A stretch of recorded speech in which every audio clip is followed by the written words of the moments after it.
Bonjour tout le monde, salam alaikum, Yajma'at al-Khair et Azul Flawan Andamatlam. Avant de tout commencer, et comme on est au mois de Ramadan, donc je vous dis Saha Ramadankum, Saha Ftourkum, Saha Sharibatkum, Rabbi ya Rabbi Inch'Allah yitqabbal siyam al-Jami'a. Et aussi, je vous précise s'il vous plaît, comme on est en une nouvelle chaîne, le but c'est d'aider nos chers étudiants dans leur démarche, dans toute leur démarche, le maximum de partage. Abonnez-vous, abonnez-vous, aidez-nous. Je reviens à la vidéo d'aujourd'hui. Donc aujourd'hui, j'ai décidé de parler sur les étudiants qui sont en train de faire les démarches via Campus France afin de poursuivre les études ici dans un établissement français. Pourquoi j'ai pris cette décision? Et d'ailleurs, j'aurais posté d'autres vidéos qui vont parler, d'autres vidéos qui vont parler préparation de son voyage, ce qu'il faut faire dès qu'on son arrivée en France, ce qu'il faut éviter à ne pas faire.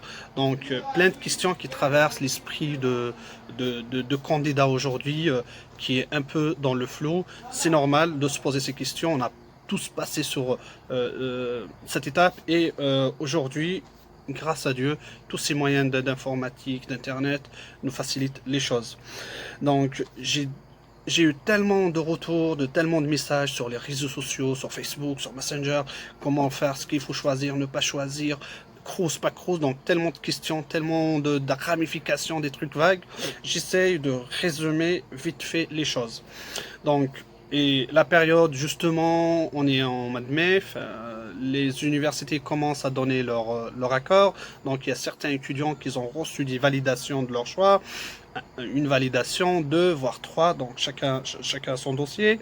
Pour les étudiants qui n'ont reçu qu'un seul choix, c'est simple, hein, on fait le visa avec le dossier de la fac qui vous a pris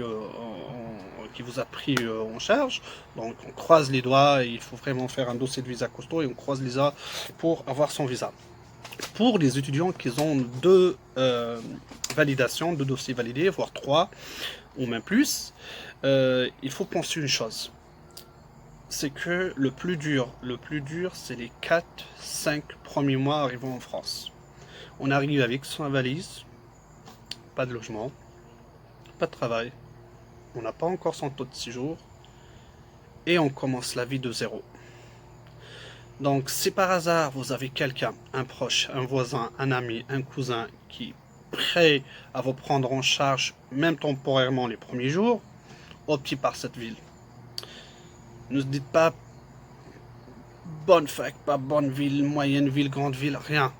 Si vous avez quelqu'un qui vous aide, foncez. C'est une chance. Il faut se dire que j'ai de la chance, j'ai quelqu'un qui va me prendre en charge, même juste le temps de m'installer. Deuxièmement, si vous avez personne et vous avez des réponses différentes, toujours les villes moyennes. Grande ville, gros frais. Grande ville, loyer plus cher. Grande ville, plus de stress, plus de machin, plus. Pourquoi je dis ça? Quand on arrive la première année, déjà d'une, je le dis pour deux choses. La première, c'est quoi? C'est que en France, on dort vraiment des grandes écoles, des instituts, les écoles de commerce. Les facs, c'est le même niveau partout. Il y a le prestige, la Sorbonne, Lyon 1, Bordeaux. Mais franchement, entre Le Havre et Bordeaux, ou Montpellier, c'est le même niveau, il n'y a pas de différence. Donc il ne faut pas se mentir. Pourquoi ça c'est la première raison. Et pourquoi la deuxième raison? La deuxième raison, c'est que les villes moyennes, on peut quand même s'en sortir avec un petit budget. Je vais faire une comparaison simple. Aujourd'hui, par exemple, vous avez une réponse et de Marseille, ou de Bordeaux, et de Montpellier. Ne cassez pas la tête, Montpellier. Vous avez Paris, Le Havre. Le Havre, ne cassez pas la tête. Pourquoi? Le petit simple studio à Paris, le petit, tout petit à Paris, il faut penser à ça, vous avez pour 600-700 euros. Minimum 500. Il faut faire 1 heure de trajet dans l'RER, train, métro, pour y aller au fond de la banlieue, pour trouver quelque chose à 450 euros. Donc tu passes ta vie dans les transports en commun, stress, études, travail, mais vraiment, préparez-vous les gars à un rythme infernal. Une ville moyenne, on a des loyers quand même vers les 400 euros, ça va, on peut s'en sortir. Il y a la CAF, il y a les APL, donc je vais vous expliquer tout ça, la CAF, APL, Crous, pas Crous, dans d'autres vidéos. Donc ça vous aide. mettez-vous les gens qui ont des réponses dans la même ville. Essayez de se mettre en avant sur des groupes WhatsApp, sur Messenger, peu importe. Parce que la colocation, c'est la meilleure option pour les nouveaux étudiants. On se met à deux, on prend un petit studio, on partage les charges. On partage tout. Ça revient moins cher. L'histoire de le Crous, j'ai voulu parler de Crous. Pourquoi? Parce que cette année, il y avait une nouvelle décision.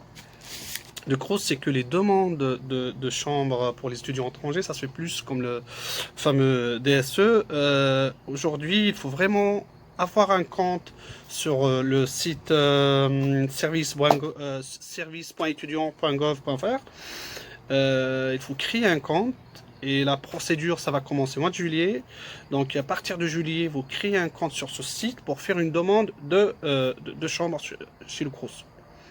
Le souci, c'est que pour faire un compte, il faut avoir un identifiant étudiant. Il faut s'inscrire. Il faut avoir le fameux INE, Identifiant National Étudiant. Ce identifiant, il faut l'avoir, enfin, on ne peut pas l'avoir sans inscription. Donc le paradoxe, il est là. Il faut s'inscrire. Une fois on est inscrit, on peut faire une demande sur le Crous. C'est un peu compliqué. Donc la solution d'hébergement est très importante. Donc on a dit que la procédure cette année de Crous, il faut avoir un compte sur service.étudiant.gov.fr. Je vais mettre le lien en bas. Les inscriptions commencent juillet. Il faut avoir l'identifiant étudiant. Donc pour l'avoir, il faut s'inscrire, il faut l'inscrire. Donc c'est le paradoxe. C'est le chemin inverse, mais c'est comme ça. L'avantage, par exemple, on dit tiens, on a une réponse d'une grande ville. L'avantage des grandes villes, c'est quoi? Il y a le travail rapide. Il y a tout est à côté. Il y a tellement de transport. Mais derrière, il y a tellement de frais. Pour l'administration, vous allez déposer un dossier à la préfecture. C'est tellement submergé que les délais sont énormes. Pour le faire déposer CMU, les délais sont énormes. Donc évitez les grandes villes histoire de gagner de temps, avoir ses papiers rapides, pouvoir s'inscrire sur le Crous, pouvoir faire une demande de CMU et beaucoup de choses qui va avec. Donc l'avantage des villes moyennes, on gagne le temps. Après, si on a envie d'aller ailleurs, la première année, vous êtes à Lyon. L'année prochaine, vous pouvez y aller ailleurs, il n'y a pas de souci. Moi, quand je vous ai dit que quand j'ai fait mes démarches, j'ai eu l'accord favorable à Perpignan. J'ai déposé avec, j'ai même pas attendu les autres réponses. Voyage Alger-Lyon, Lyon, je dépose à Lyon, j'ai fait transfert tout de suite. Aujourd'hui, c'est pas facile aujourd'hui, c'est plus comme avant, mais on peut toujours le faire. Mais voilà. Éviter les grandes villes, c'est trop cher, c'est beaucoup cher. Le but, c'est d'avoir son visa, de venir s'installer. Après, on verra. Ça d'une. Donc, si vous avez quelqu'un, choisissez les villes où vous avez quelqu'un. Si vous avez personne, prenez les villes moyennes. Évitez les grandes villes.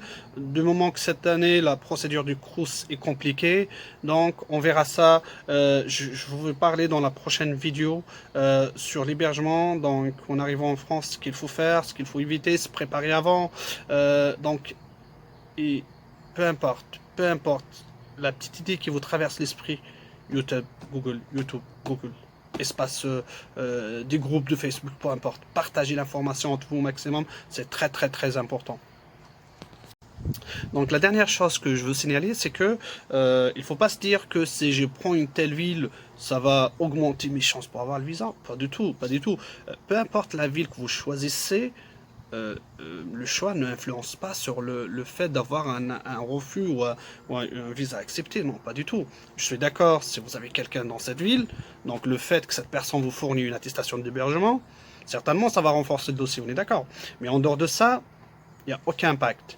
Donc j'espère j'étais aujourd'hui clair par rapport au choix de fac.